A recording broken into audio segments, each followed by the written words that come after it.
Olá, vamos bater um papinho aqui sobre estresse e ansiedade. Estresse e ansiedade são duas coisas que a gente atribui, a gente fala, dá o mesmo nome para coisas diferentes, né? São coisas que a gente confunde um pouco e às vezes fica na dúvida o que é um, quando é outro.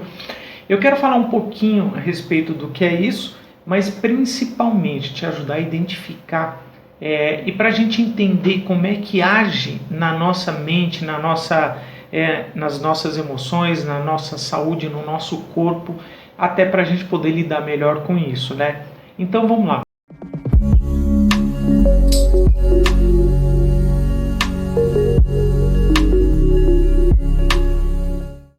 Estresse, basicamente, é um mecanismo que nós temos muito importante do nosso corpo, do nosso cérebro, que ele consiste no seguinte: toda a interação que nós temos com o mundo que nos rodeia é através dos 5 sentidos, né? Visão, audição, tato, paladar e olfato.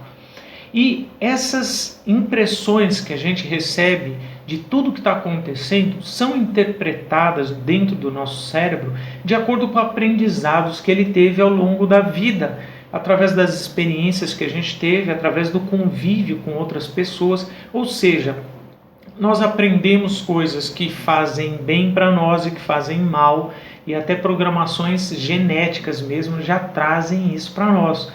O instinto, a gente vê, é uma programação genética disso. Eu vou te dar um exemplo aí para ficar bem prático, tá? Vamos supor que você tem pavor de barata, tá? Algum dia você não tinha, de repente quando você era criança você até brincava com barata, até o dia que você viu a sua mãe ou alguém gritando, esperneando, subindo em cima da cadeira, do sofá. Você aprendeu que aquilo era algo que a gente devia ter pânico, pavor, e a gente assimila essas coisas. Outra forma, por exemplo, é através de experiências pessoais. Quando você coloca o dedo na tomada a primeira vez, aquilo te provoca uma dor tão grande, né, que você grava aquela situação e você vai ter pânico de colocar o dedo na tomada ou qualquer coisa do tipo. Isso são exemplos bem básicos, mas isso se estende a todo tipo de situação da nossa vida, tá? E o estresse, quando o nosso corpo percebe, nosso cérebro identifica fatores que representam algum tipo de ameaça à nossa segurança, de ameaça à nossa integridade, tanto física quanto psicológica também. Ele prepara o próprio corpo para a batalha, no sentido de se adaptar a essa situação ameaçadora.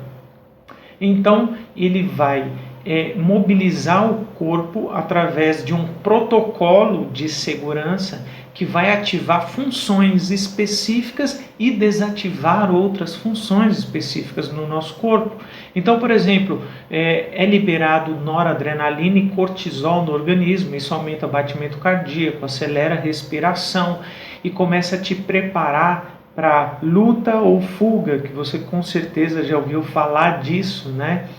Então esse mecanismo dentro de nós nos prepara para uma adaptação. Isso a gente chama de estresse, quando existe a perturbação de um equilíbrio homeostático em nós, uma perturbação do equilíbrio, do funcionamento normal das nossas funções, né, do nosso equilíbrio mental, psicológico. Isso é o estresse em si. Ora, Ivan, o que é a ansiedade? O nosso cérebro, como eu disse para você, ele aprende padrões, né? Ele identifica padrões e ele faz uma coisa fantástica. Ele começa a fazer previsões, é isso mesmo. Ele começa a prever consequências de coisas que estão acontecendo ou que podem acontecer.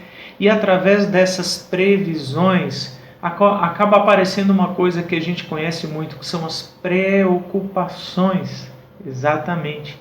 Então, se o estresse é uma resposta, é uma consequência de uma situação de ameaça, de perigo iminente, mesmo que seja só imaginária, a ansiedade é uma previsão de que isso pode acontecer e já começa a preparar o nosso corpo agindo de acordo com esse protocolo. Ou seja, a ansiedade também é um tipo de estresse, tá? Só que ela está muito mais relacionada a uma questão psíquica, psicológica.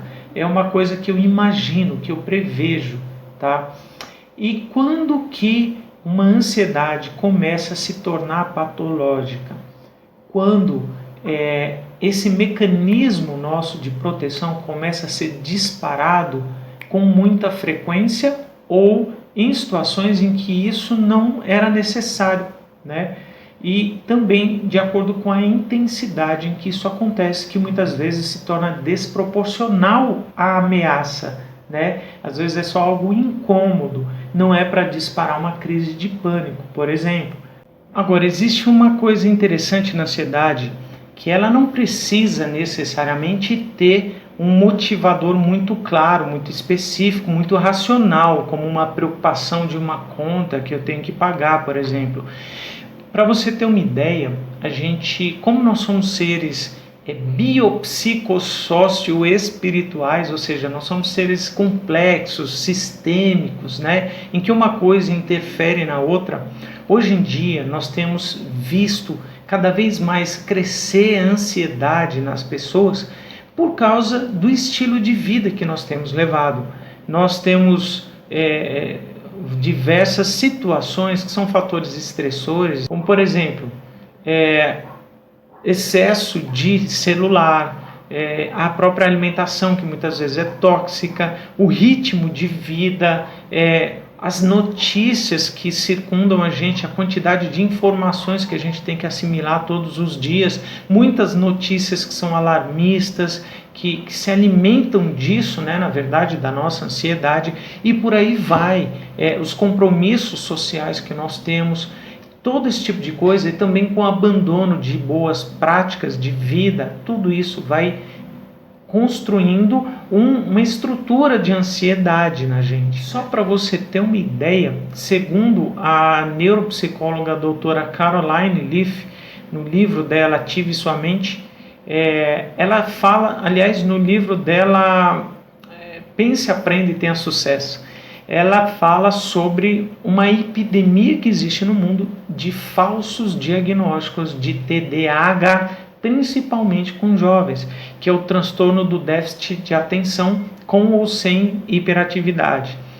E ela diz que existe essa epidemia de diagnósticos falsos, porque nós temos mudado o nosso comportamento, mas na verdade nós temos treinado o nosso cérebro para ser ansioso. Eu vou falar um pouco mais sobre isso no próximo vídeo. Eu vou te explicar os tipos de ansiedade mais comuns que existem, né, que a gente está acostumado a ver, a lidar, e eu vou falar um pouco sobre as consequências disso, né, os sintomas e as consequências disso no corpo, na mente.